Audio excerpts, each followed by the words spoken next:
Hello Summoners! The big goal of patch 8.4 is to add early item options that will make AP itemization less stale, because right now most mages have a set 2-3 core item build path regardless of the game. MoreLegends into Liandry's for most mages, or Tier into Rod of Ages or Abyssal Mask for the heavy mana users like Rise of Cassiopeia. In theory, with more first item options we can reward more decision making and let people switch builds to fit each situation better. So let's start with Lost Chapter. Lost Chapter is an item with early CDR that builds into late CDR. Lost Chapter with its mana restoration is a nice item for mages who want to sustain in lane, which makes it a good starting point for most mid laners. As such, one of the first choices we want mages to be able to make is what item to build out of Lost Chapter. Lost Chapter becomes a bit more expensive but now grants 10% CDR, giving mana-based mages access to the stat a little earlier, which is important especially when behind. It now builds into 3 20% CDR items that have similar stats: Scaling, Archangel Stuff, Catch, Hextech GLP 800, and Poke, Luden's Echo. Luden's Echo provides CDR, Poke, and Wave Clear.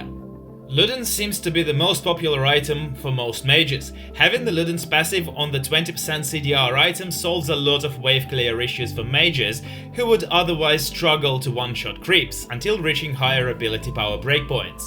Archangel Stuff provides CDR for mana-hungry mages or mages with good mana scale. Archangel Stuff is now completely different, granting 20% CDR and more mana in return for slightly less AP. Don't let the numbers fool you though, as the passive mana to AP conversion makes this item deceptively strong.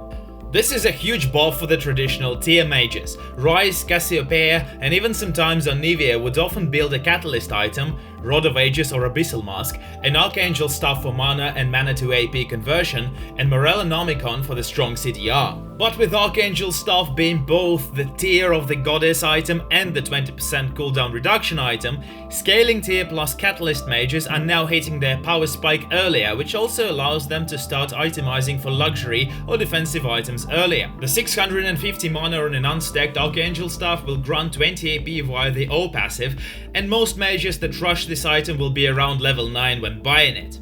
At level 9, most mages' base mana ranges between 650 to 750, which will translate into 20 AP at worst. This means that a rushed Archangel Stuff will grant at least 90 ability power without even taking into account tier stacks. While Archangels is supposed to be the scaling item, it's strong when completed and becomes stronger with scaling, which means we might see a lot of non-traditional tier mages start building Archangel Stuff and picking it over Luden's Echo, given that the current meta revolves a lot more around scaling, and the shield passive on Seraphs is available for extra protection going into the mid and late game stages. Hextech GLP 800 now helping you pick off and catch opponents.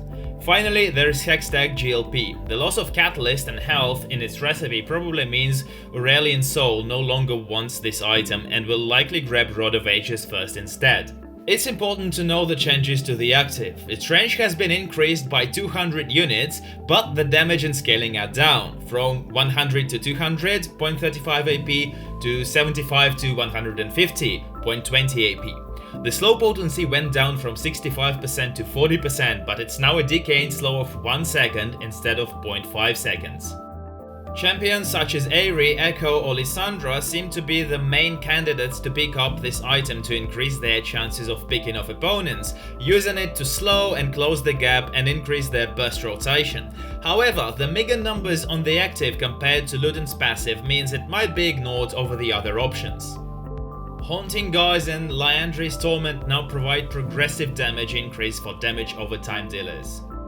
Liandry's Torment was a bit of a contradiction. The percent health damage made it decent against tanks, while the flat magic penetration made it decent against squishy targets. As a result, it either didn't do either job exceptionally or it ended up overtuned and doing both jobs too well. Now Liandry's Torment shifted into being the tank bleeding item and rewarding champions who want to stay in combat for a while, casting spell after a spell on the beefy boys. Oblivion Orb and MoreLegends now have early power spikes of old Haunting Guys.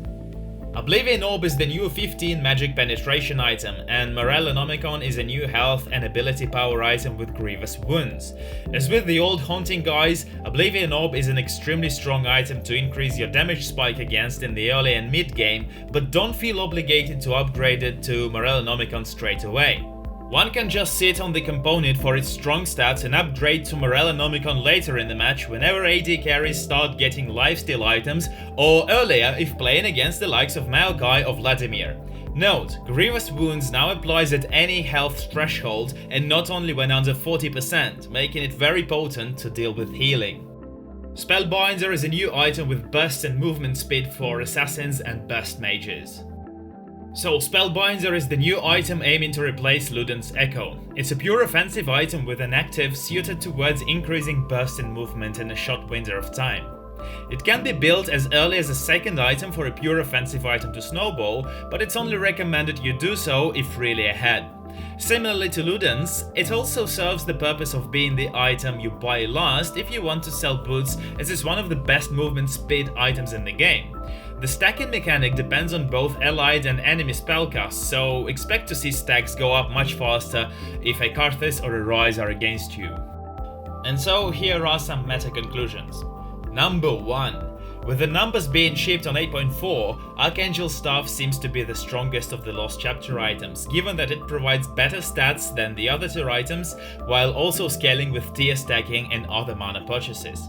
For the former MoreLegends Rush Mages, choosing between Luden's Echo and Archangel Staff will mostly come down to if you really want the wave clear and if you want to be stronger before your first item completion. If you do, then Luden's the way to go, otherwise the scaling on Archangels will trump anything. Number 2. Adding 20% cooldown reduction to Archangel Staff is a huge buff for the Terran Catalyst mages, as they will now power spike earlier while still scaling just as well. Expect Anivia, Cassiopeia and Rise to perform better as they can start itemizing for defensive or luxury items sooner. Number 3. For burst mages, at first glance GLP seems to be best to increase burst and catch potential, but the weaker numbers on the active might just make Luden's Echo more attractive. Number 4. Liandry's Torment is a very strong item for damage over time and consistent damage dealers. Expect Rumble to be indirectly buffed through itemization, as well as Cassiopeia, again, Singed, Mordekaiser and Brand. Rylai's Crystal Scepter now grants more AP, which further bolsters many of these champions. Number 5. Spellbinder provides AP assassins and burst mages with a new tool to periodically amplify their burst. It's a very greedy purchase with offensive stats, so expect it to be overwhelming when ahead and perhaps somewhat underwhelming when behind, as building it can put you through a tough power trough.